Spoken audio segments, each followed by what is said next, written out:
अब हम नमस्कार मित्रों, अब हम करेंगे गौमुख आसन, है ना।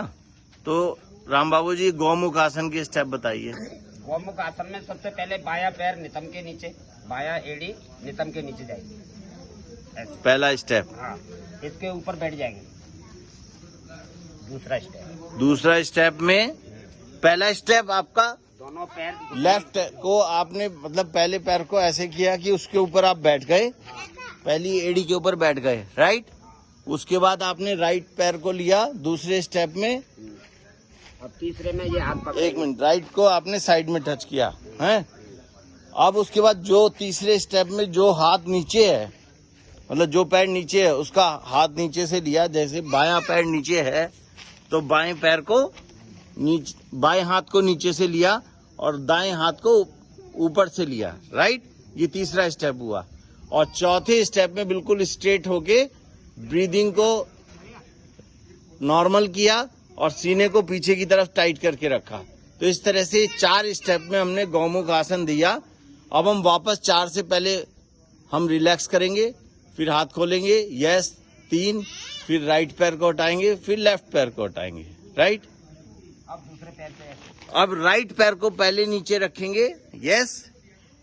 एक में फर्स्ट स्टेप में राइट पैर को नीचे, स्टेप नंबर 2 में लेफ्ट पैर को साइड में रखेंगे।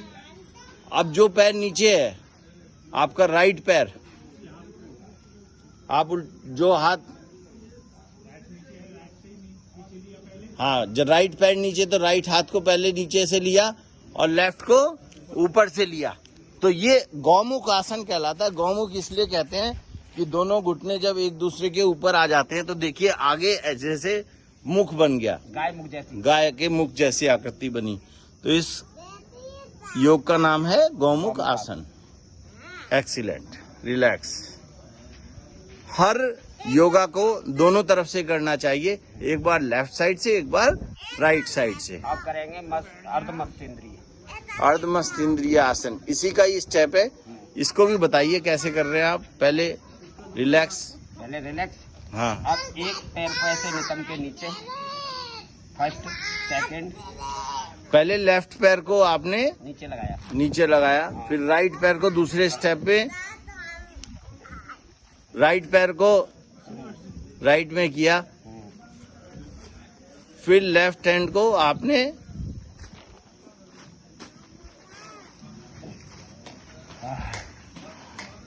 बहुत बढ़िया। क्या नाम है इसका? अर्धमस्तिंद्रिय। अर्धमस्तिंद्रिय। अब दूसरी साइड से आप पहले रिलैक्स होके बैठो, आराम से बताओ, इतनी जल्दबाजी मत करो राम बाबू जी। पहले बैठ जाओ और पहले पैर सीधे करके ऐसे बैठो सुखासन में। ये सुखासन में अब आप बताओ कैसे कर रहे हो। तो दूसरा स्टेप इसका अर्धमस्तिंद्रिय का। पैर खोलेंगे, हाँ। और दायां पैर नितंब के नीचे और दूसरा पैर खड़ा। ये तीसरा हुआ, ये चौथा हुआ। अर्धमस्तिंद्रिय आसन। Thank you.